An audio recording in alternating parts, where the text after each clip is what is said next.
നമസ്കാരം, ഞാൻ Rakesh M G. നമ്മുടെ വാഹനത്തിൻ്റെ ECT, അതായത് എൻജിൻ കൂളൻ്റ് ടെമ്പറേച്ചർ, അതായത് വാഹനത്തിൻ്റെ എൻജിൻ കൂളൻറ്റിൻ്റെ ടെമ്പറേച്ചർ അറിയാൻ വേണ്ടി യൂസ് ചെയ്യുന്നൊരു സെൻസറാണ് ECT സെൻസർ എന്ന് പറയുന്നത്.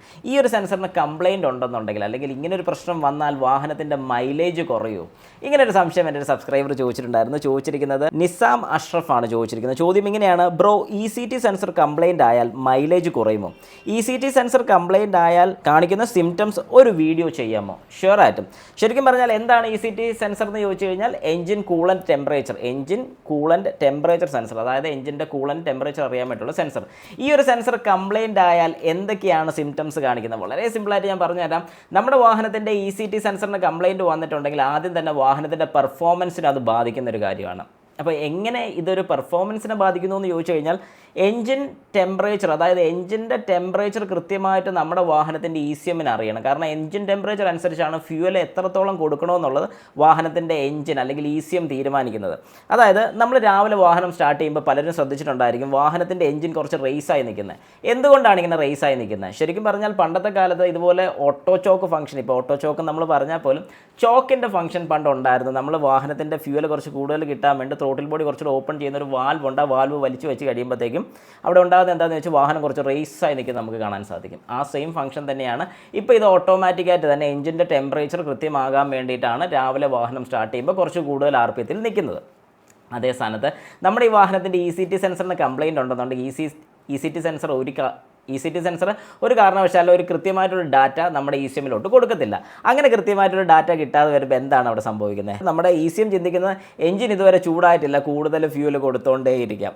അങ്ങനെ വരുമ്പോഴത്തേക്കും നമ്മുടെ വാഹനത്തിൻ്റെ മൈലേജ് ഉറപ്പായിട്ടും അവിടെ കുറയും. അതായത് ഫ്യൂവൽ എഫിഷ്യൻസി 100% അവിടെ കുറവ് വരുന്നതായിരിക്കും. അപ്പോൾ നിങ്ങൾക്ക് മനസ്സിലാക്കാൻ സാധിക്കുന്ന ഒരു കാര്യം എന്താണെന്ന് പറഞ്ഞാൽ നമ്മുടെ വാഹനത്തിൻ്റെ ഫ്യൂവൽ എഫിഷ്യൻസി ഇത് ബാധിക്കുന്ന ഒരു കാര്യമാണ്. ഇനി രണ്ടാമത്തെ കാര്യം, വാഹനത്തിൻ്റെ റേഡിയേറ്റർ ഫാൻ കൃത്യമായിട്ട് കറങ്ങില്ല. കാരണം എന്താണെന്ന് പറഞ്ഞാൽ വാഹനത്തിൻ്റെ എൻജിൻ്റെ കൂളൻ്റ് ടെമ്പറേച്ചർ, അതായത് കൂളൻ്റ് ടെമ്പറേച്ചർ എന്ന് പറഞ്ഞാൽ എൻജിൻ്റെ ടെമ്പറേച്ചർ തന്നെ നമുക്ക് പറയാം. ആ ഒരു കൂളൻ്റിൽ നിന്ന് കിട്ടുന്ന ടെമ്പറേച്ചർ അനുസരിച്ചാണ് വാഹനത്തിൻ്റെ റേഡിയേറ്റർ ഫാൻ വർക്ക് ചെയ്യുന്നത്. അപ്പോൾ ഇങ്ങനെ വരുന്ന സമയത്ത് ECT സെൻസറിന് കംപ്ലയിൻറ്റ് ഇടയ്ക്കിടയ്ക്കാണ് കാണിക്കുന്നതെങ്കിൽ ഇത് റേഡിയേറ്റർ ഫാനിന് വർക്ക് ചെയ്തില്ല. അപ്പോൾ നമ്മൾ ചെക്ക് ചെയ്യുന്ന സമയത്ത് അല്ലെങ്കിൽ നമ്മൾ നോക്കുമ്പോൾ റേഡിയേറ്റർ ഫാൻ കറങ്ങുന്നില്ല. റേഡിയേറ്റർ ഫാൻ പോയതാ, മാറിയേക്കാം. തെറ്റ്. ECT സെൻസർ ചെക്ക് ചെയ്യണം, അല്ലെങ്കിൽ ഈ റേഡിയേറ്റർ ഫാൻ പോയതാണോ എന്ന് ആദ്യം ചെക്ക് ചെയ്തതിന് ശേഷം മാത്രം ഫാൻ മാറാവുള്ളൂ. അല്ലാതെ പക്ഷം ECT സെൻസർ കൃത്യമായിട്ടുള്ള ഡാറ്റ അല്ല കൊടുക്കുന്നതെങ്കിൽ റേഡിയേറ്റർ ഫാൻ വർക്ക് ചെയ്യത്തില്ല. അങ്ങനെ റേഡിയേറ്റർ ഫാൻ വർക്ക് ചെയ്യാതെ വരുമ്പോൾ നമ്മുടെ വാഹനത്തിന് ഹീറ്റ് കൂടും, അതായത് ഓവർ ഹീറ്റ് കാണിക്കും. വാഹനത്തിൻ്റെ എഞ്ചിനും പ്രശ്നം വരാനുള്ള സാധ്യത വളരെ കൂടുതലാണ്. നമ്മുടെ വാഹനത്തിൻ്റെ എഞ്ചിൻ പെർഫോമൻസ് വളരെ കുറയും. കാരണം എഞ്ചിൻ പെർഫോമൻസ് എന്ന് പറയുമ്പോഴത്തേക്ക് ഒരു നിശ്ചിത ടെമ്പറേച്ചറിലൂടെ എത്തിക്കഴിഞ്ഞാൽ വാഹനത്തിൻ്റെ പെർഫോമൻസ് കൂടും. പക്ഷേ ആ ഒരു ടെമ്പറേച്ചർ എത്തിയോ ഇല്ലയോ എന്ന് വാഹനത്തിന് അറിയാൻ സാധിക്കത്തില്ല. അതുകൊണ്ട് കൂടുതൽ ഫ്യൂവൽ കൺസ്യൂം ചെയ്യിക്കാൻ വേണ്ടി അല്ലെങ്കിൽ കൊടുത്തുകൊണ്ടേയിരിക്കും. അങ്ങനെ കൂടുതൽ ഫ്യൂവൽ കിട്ടിക്കൊണ്ടിരുന്ന് കഴിഞ്ഞാൽ പോലും പ്രോപ്പറായിട്ടുള്ള ബേണിങ്, അതായത് ഒരു ഔട്ട്പുട്ട് പവർ നമുക്ക് കൃത്യമായിട്ട് കിട്ടാതെ വരും.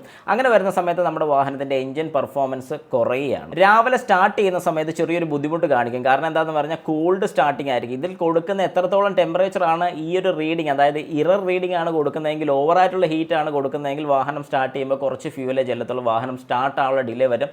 ഓവറായിട്ടുള്ള ക്രാങ്കിങ് നടക്കും, അതായത് എഞ്ചിൻ ഒരുപാട് ക്രാങ്ക് ചെയ്യുന്നല്ലാതെ വാഹനത്തിൻ്റെ സ്റ്റാർട്ടിങ് കൃത്യം ആകത്തില്ല. ബ്ലാക്ക് കളർ സ്മോക്ക് കൂടുതൽ വരാനുള്ള സാധ്യതകളുണ്ട്. കാരണം എന്താണെന്ന് പറഞ്ഞാൽ കൂടുതൽ ഫ്യൂവലാണ് ഇവിടെ കൺസ്യൂം ആകുന്നത്. കാരണം ടെമ്പറേച്ചർ കൃത്യമായിട്ട് അറിയാൻ സാധിക്കത്തില്ലെന്ന് ഞാൻ ആദ്യം പറഞ്ഞായിരുന്നു. അങ്ങനെ വരുന്ന സമയത്ത് കൂടുതൽ ഫ്യൂവൽ കൺസ്യൂം ചെയ്ത് അത്രത്തോളം ഫ്യൂവൽ കത്തിക്കാൻ വേണ്ടിയിട്ട്, അതായത് അത്രയും ഫ്യൂവൽ കത്തിച്ച് കളയാണ് മൈലേജ് ശരിക്കും ബാധിക്കുന്ന ഒരു കേസാണ്.